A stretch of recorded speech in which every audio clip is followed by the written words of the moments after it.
Pengadilan Tipikor hari Rabu menggelar sidang perdana Helena Lim, sosialita terdakwa kasus korupsi PT Timah Tbk. Sosialita Crazy Rich Pantai Indah Kapuk ini terjerat kasus korupsi yang merugikan negara senilai lebih dari 270 triliun rupiah.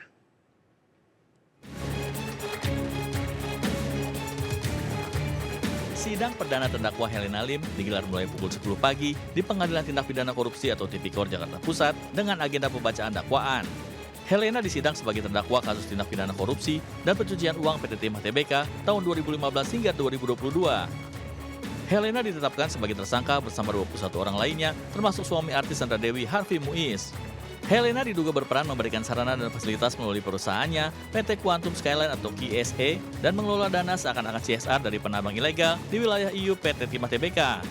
Helena Lim dan Harvey Muiz diduga menerima aliran dana 420 miliar rupiah.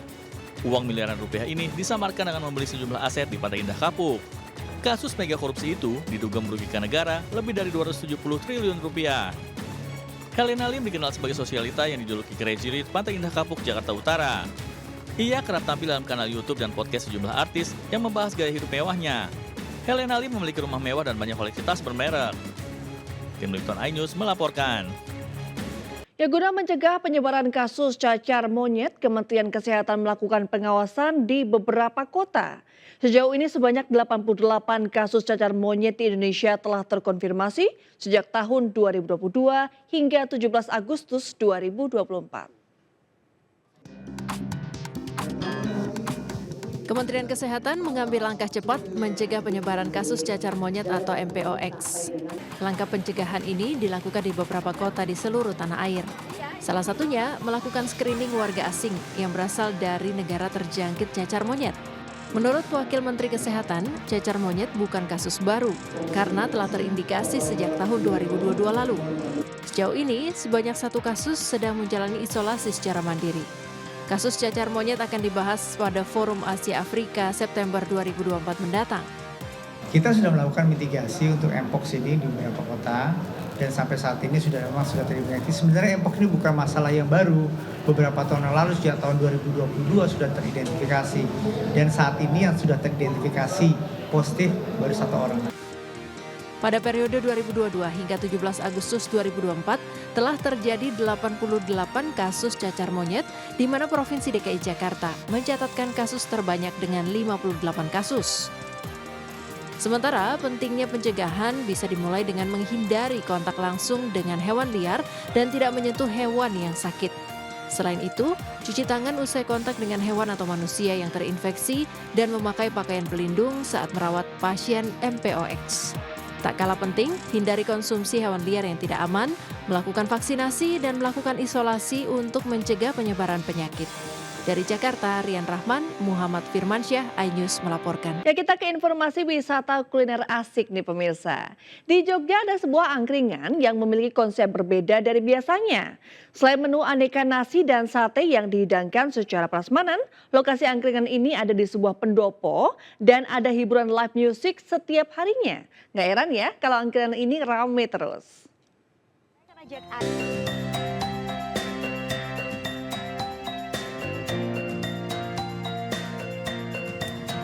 Jalan-jalan ke Yogyakarta tak lengkap kalau tak kulineran. Saya akan ajak Anda ke kawasan alun-alun utara. Begitu ada warung yang menyajikan beragam nasi kucing tapi dengan konsep prasmanan. Saya akan langsung ke sana. Yuk ikuti. Menu angkringan biasanya dijajakan di pinggir jalan menggunakan gerobak. Tapi angkringan di Jogja satu ini punya konsep berbeda. Angkringan ini berada di sebuah pendopo di kawasan alun-alun Yogyakarta dengan menyajikan ragam pilihan menu khas angkringan. Mulai dari nasi kucing, nasi bakar, hingga aneka jenis sate yang dihidangkan secara prasmanan dan tentunya dengan harga terjangkau mulai dari Rp2.000 saja. Nah, selain bebas memilih lauk dan sate, pengunjung juga bisa menikmati alunan live music yang dihadirkan setiap malamnya. Adanya hiburan live music juga menjadi alasan kuat tempat ini ramai dikunjungi setiap harinya. Selain viral ya, mungkin karena live musiknya yang viral, terus kita juga coba makan di sini enak, Bakal balik lagi? insya Allah. Udah yang kedua ketiga saya ke sini. Apa sih Pak? Konsep angkringan itu karena kita pengennya itu berbagai kalangan masuk, dan kita dengan kondisi harga dengan adanya ini kita tiap malamnya ada live musik. Ya dengan jam 8:30 udah mulai. Kalau penasaran, Anda bisa mengunjungi angkringan Pendopo Lawas yang buka setiap hari mulai pukul 5 sore hingga pukul 1 malam. Nah pemirsa, tadi saya sudah nyobain mulai dari menu nasi kucingnya di sini dengan dipadukan sambal teri, kemudian oseng mercon dan juga sate-sateannya. Begitu nikmat dan menggugah selera saya, ditambah bagi Anda pecinta pedas wajib mencoba oseng mercon dan juga ini nih, yakni ceker pedesnya. Rasanya mantap pemirsa. Dan tentunya bagi Anda yang penasaran silahkan datang ke kawasan Alun-Alun Utara di wilayah timur. Begitu ada pendopo yang menyajikan beragam menu nasi kucing dengan sate-satean yang begitu lengkap, jumlahnya puluhan pemirsa. Dari kota Yogyakarta, Adisa Rizkia, Faduli Kusunerto, iNews melaporkan. Beralih ke informasi pilkada, PDI Perjuangan terancam tidak bisa mengusung calon di Pilgub Jakarta usai munculnya kesepakatan pajak balik DPR terkait putusan Mahkamah Konstitusi. Dalam kesepakatan panja balik, salah satunya disebut partai yang memiliki kursi tetap harus memenuhi ambang batas 20% di DPRD untuk dapat mengusung calonnya sendiri.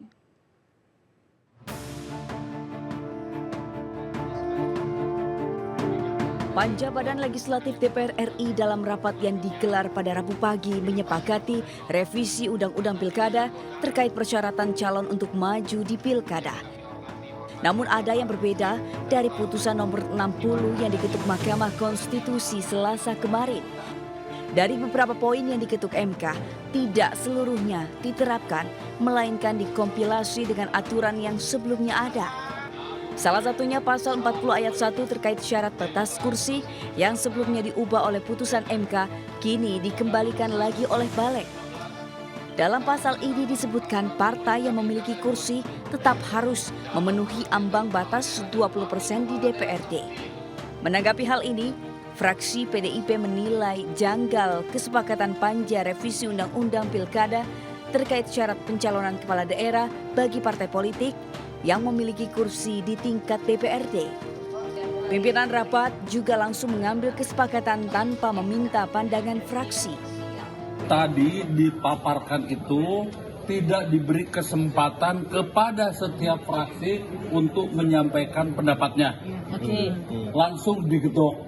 Nah, setelah itu tutup, ya sudah kita masuk sekarang kepada tahap berikutnya, tim sin. Ya sudah istirahat. Lalu kami minta untuk di print.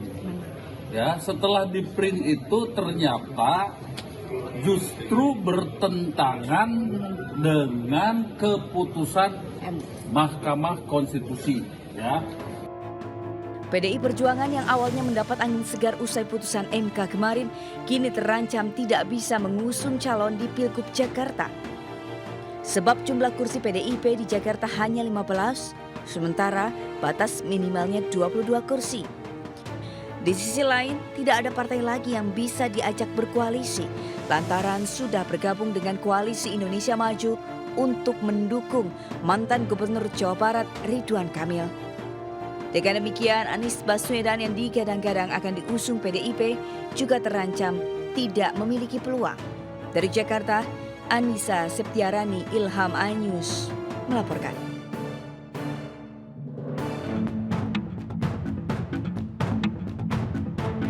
Terkait syarat pencalonan di Pilkada, Mahkamah Konstitusi memutuskan bahwa terdapat sejumlah ketentuan terkait partai politik di DPRD maupun partai politik non-DPRD.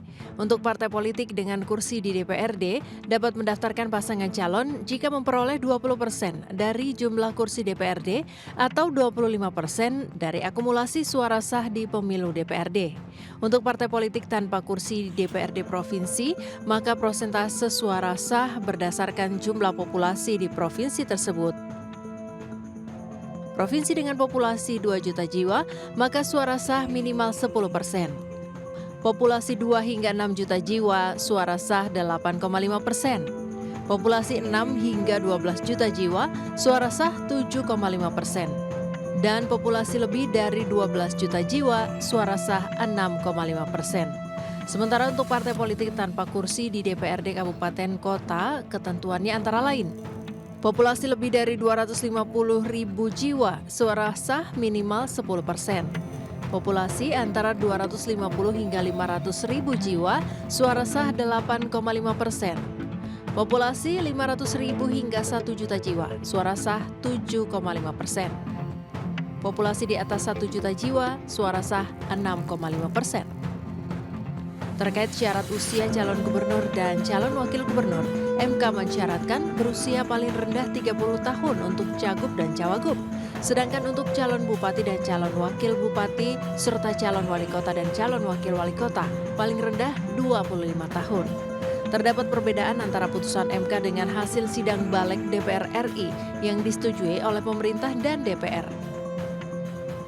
Yaitu soal batasan umur kepala daerah minimal 30 tahun saat pelantikan Januari 2025 mendatang. Untuk parpol yang punya kursi di DPRD tetap memakai ambang batas 20%. Sementara untuk parpol atau gabungan parpol non-parlemen yang tidak memiliki kursi DPRD bisa mengusung calon kepala daerah dengan ambang batas 7,5%. Sementara itu pemirsa, mendapat angin segar hasil putusan Mahkamah Konstitusi.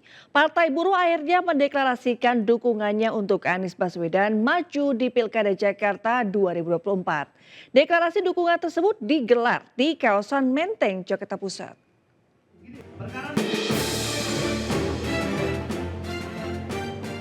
Setelah mendengar aspirasi simpatisan partai dan masyarakat bawah, Partai Buruh mendeklarasikan dukungan bagi Anies Baswedan maju di Pilkada Jakarta 2024. Dukungan bagi mantan Gubernur DKI Jakarta periode 2017-2022 ini bukanlah sesuatu yang baru. Pasalnya, Partai Buruh telah menjalin kedekatan sejak Anies menjabat sebagai Gubernur Jakarta. Meski demikian, sebagai partai non-parlemen, Partai Buruh tidak bisa mengusung Anies sendirian pada Pilkada Jakarta. Partai pimpinan Said Iqbal ini mendapatkan suara hasil pilihan legislatif Jakarta sebanyak 1,15%. Hari ini momen yang tepat, ya kita bisa mengusung. Tentu kami tambah semangat, ya Partai Buruh tambah semangat untuk mendukung Pak Anies, karena Pak Anies adalah pilihan buruh. Karena Pak Anies periode yang lalu selalu berpihak pada buruh dan menaikkan upah minimum provinsi selalu berpihak pada buruh. Sebelumnya, partai politik non-parlemen mendapat angin segar usai Mahkamah Konstitusi mengubah aturan soal ambang batas pencalonan kepala daerah. Namun, putusan ini mendapat hadangan saat Badan Legislasi DPR RI berupaya mengakali putusan MK.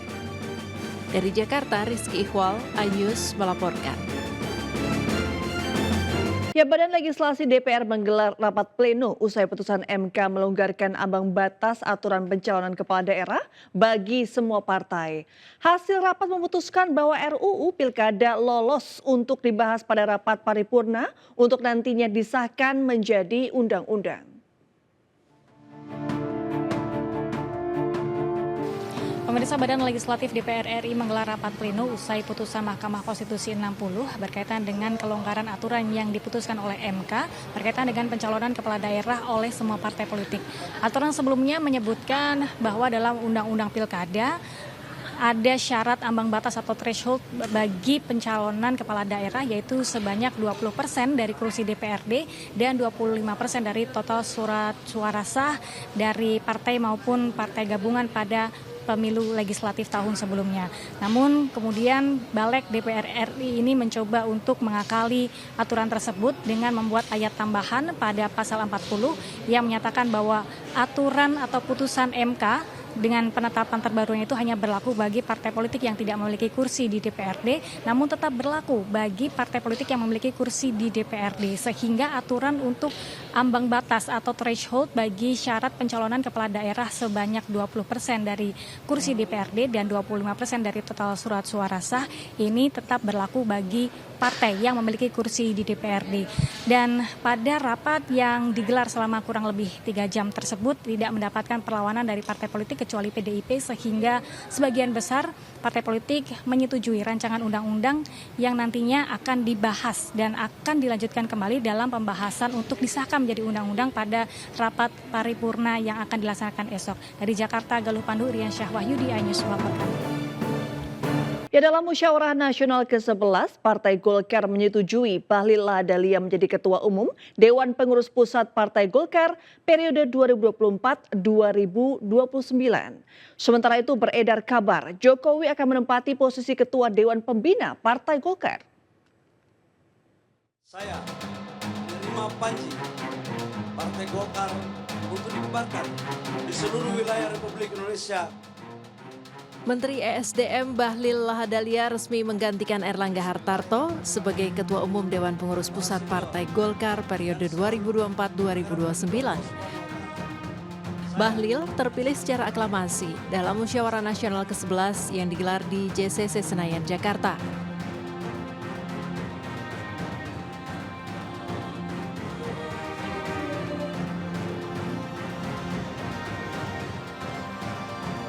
Dalam Munas, Bahlil memaparkan sejumlah visi dan misi, termasuk dukungan Partai Golkar terhadap pemerintahan Presiden terpilih Prabowo Subianto dan Wakil Presiden terpilih Gibran Rakabuming.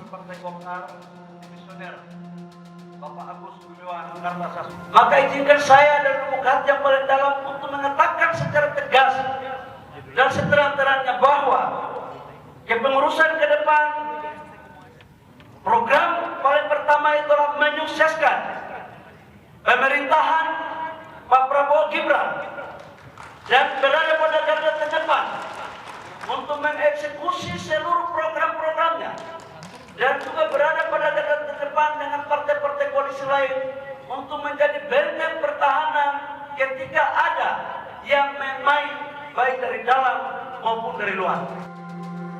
Sementara itu, beredar isu Jokowi akan menempati posisi Ketua Dewan Pembina Partai Golkar. Dari Jakarta, Faisal Rinaldi, Muhammad Zulkarnain, iNews melaporkan.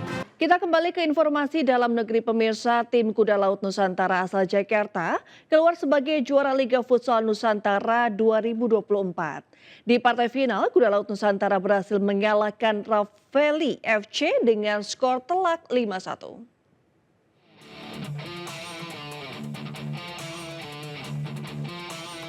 Digelar di Gor Pancasila UGM Kabupaten Sleman, Yogyakarta.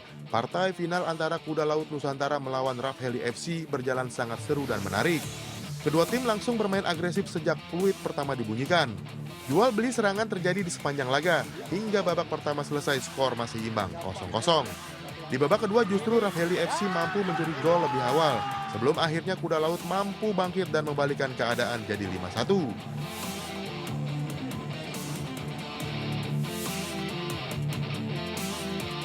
Pada laga berikutnya, Juku Eja FC berhasil keluar sebagai juara ketiga setelah berhasil menundukkan Merador FC dengan skor 3-5.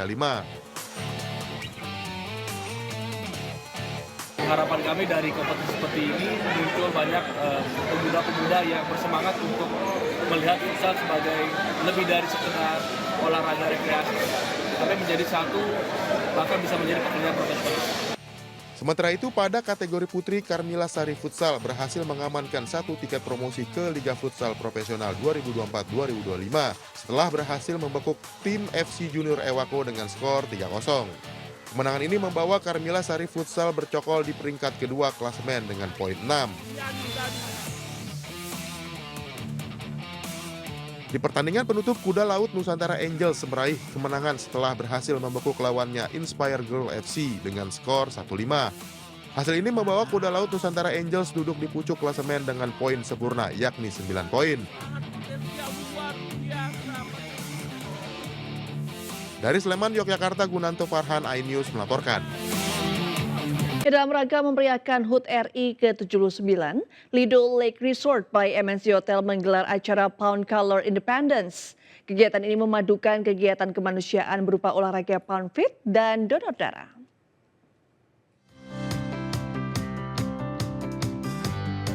Ratusan peserta antusias mengikuti olahraga Pound Feet di Lido Lake Resort by MNC Hotel yang berada di kawasan ekonomi khusus MNC Lido City, Bogor, Jawa Barat.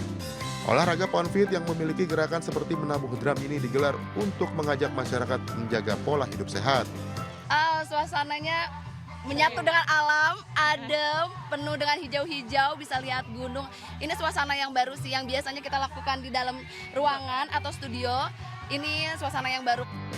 Dalam kegiatan ini, Lido Lake Resort by MNC Hotel dan MNC Peduli juga menggelar kegiatan donor darah bekerjasama dengan PMI Kabupaten Sukabumi. Kita memadukan healthy and charity. Healthy-nya itu kita melakukan kegiatan Pound Feet, kemudian charity-nya itu kita mengadakan acara donor darah bersama MNC Peduli. Program ini sangat bagus ke depannya buat bermanfaat juga buat yang membutuhkan nanti ke depannya, darahnya juga mungkin bisa disalurkan ke orang-orang yang membutuhkan. Kegiatan Healthy and Charity kolaborasi antara Lido Lake Resort by MNC Hotel dan MNC Peduli ini akan menjadi agenda rutin yang digelar untuk membantu masyarakat. Dari Bogor, Jawa Barat, Hamzah Hasibuan, Leman iNews melaporkan. 2 rumah baca lengkap dengan fasilitasnya dibangun untuk anak-anak terdampak gempa bumi 2020 lalu di Kabupaten Cianjur, Jawa Barat. Bantuan ini guna mendorong minat baca serta mendukung meningkatkan literasi anak-anak.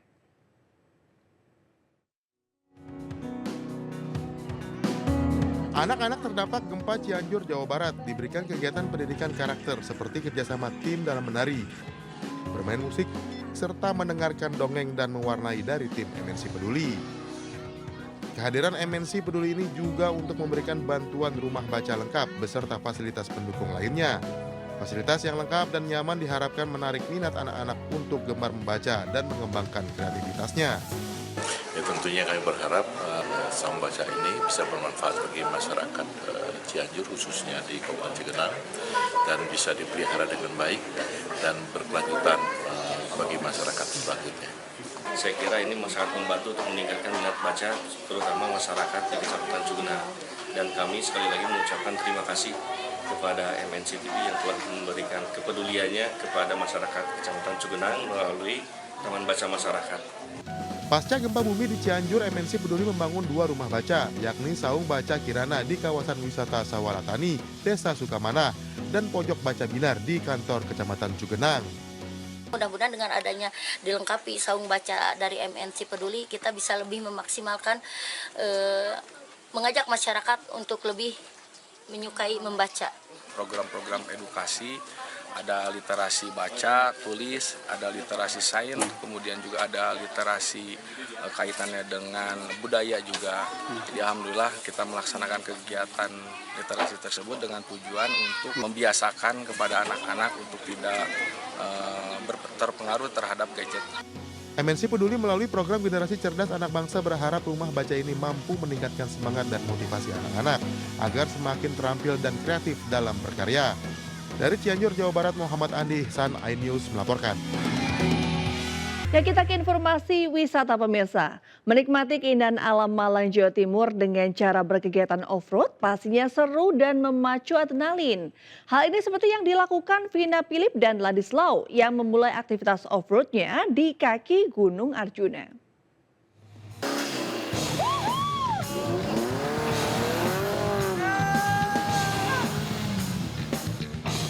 Bersama beberapa komunitas off-road di Malang, gue akan memulai aktivitas ini di kaki Gunung Arjuna, tepatnya di Kebun Toro, Malang Barat.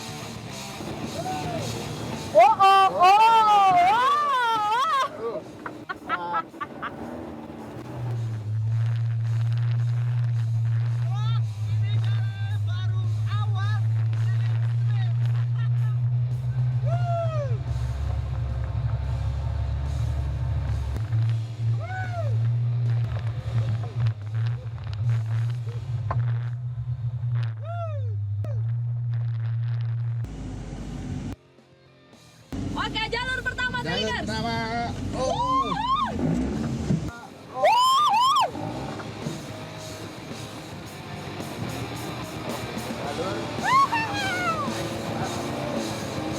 Trek cukup ekstrim nih Tradikers. Jalan menanjak dengan permukaan yang licin membuat off-roader harus cekatan untuk mengantisipasinya.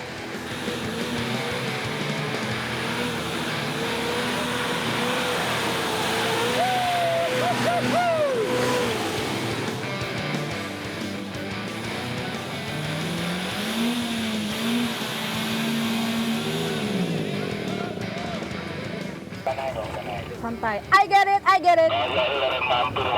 Mundur.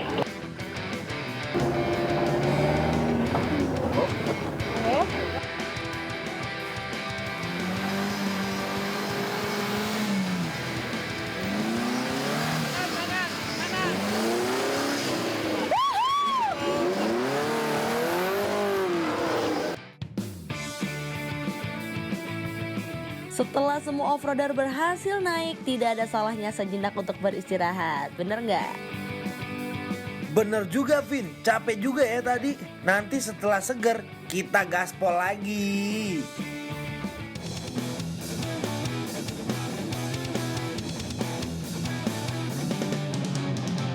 Perjalanan kembali dilanjutkan nih Tradikers. Satu persatu off-roader menginjak pedal gasnya kembali. Kali ini harus melewati trek jalan sempit menanjak yang diapit oleh tebing tanah. Ini sudah dipastikan harus menggunakan skill tinggi nih Tradikers.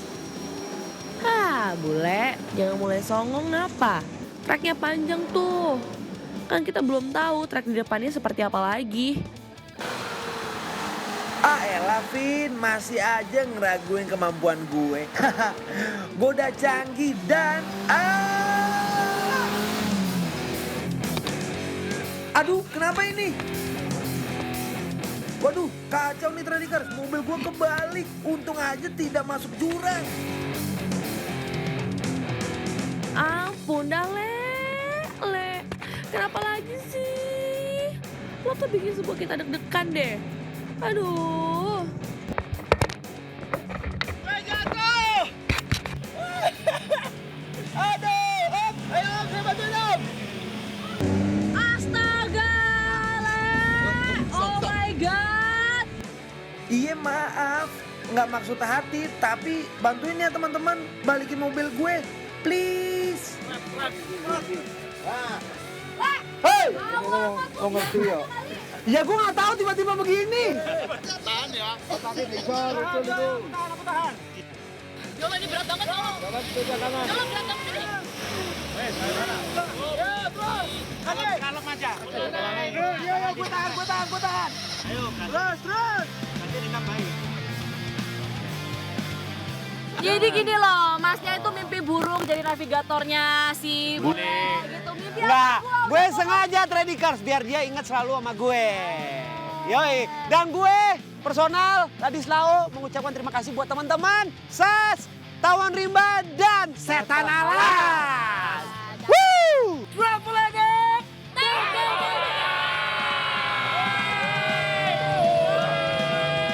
Ya, masih informasi wisata pemirsa liburan ke Kabupaten Pesisir Selatan Sumatera Barat. Jangan lupa mengunjungi air terjun Timbulun Painan. Airnya yang segar dijamin membuat liburan Anda berkesan.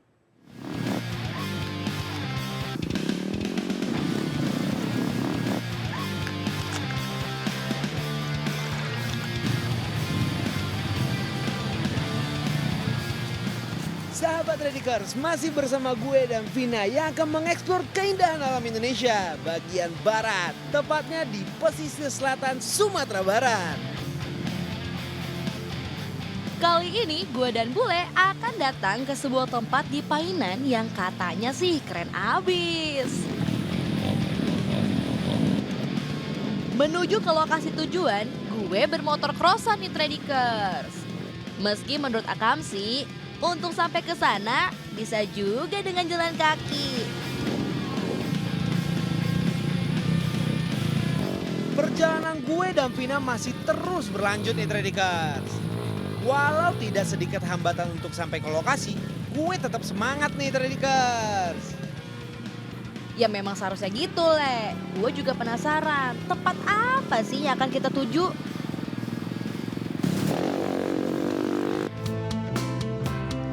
Akhirnya, aduh, ngerasain juga deh jalan rata. Kalau jalur kayak gini, gue bisa motor crossan sambil menikmati keindahan alam di sini. Setelah perjalanan dari ujung ke ujung, akhirnya nyampe juga. Belum apa? Lah, ini apa? Stop dari sini. Trek apa? Trail kita cuma di sini, berhenti. Oh, kita akan lanjutin jalan nih? Jalan lagi. Ini jaraknya berapa meter? Berapa kilometer? Sekiloan lagi jalan lagi? Kurang lebih ya. Sekiloan jalan, Le. Biar kurus ya nggak, Tradikers? Gue penasaran banget sama air terjunnya. Yuk. Yuk.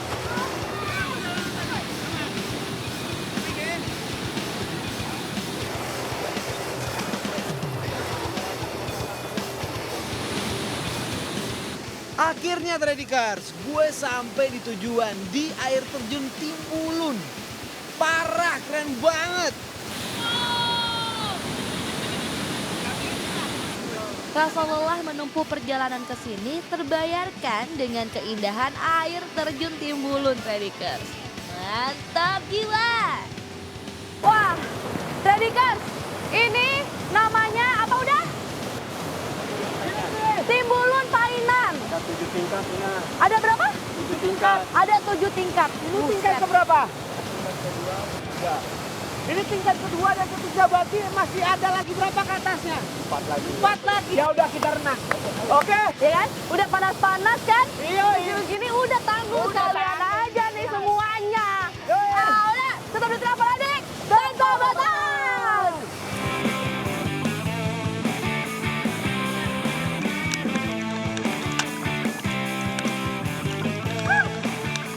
Gue juga gak mau kalah nih, Tradikers. Meski rasa dingin sudah merasuk, tapi keseruan bermain air mengalahkan segalanya.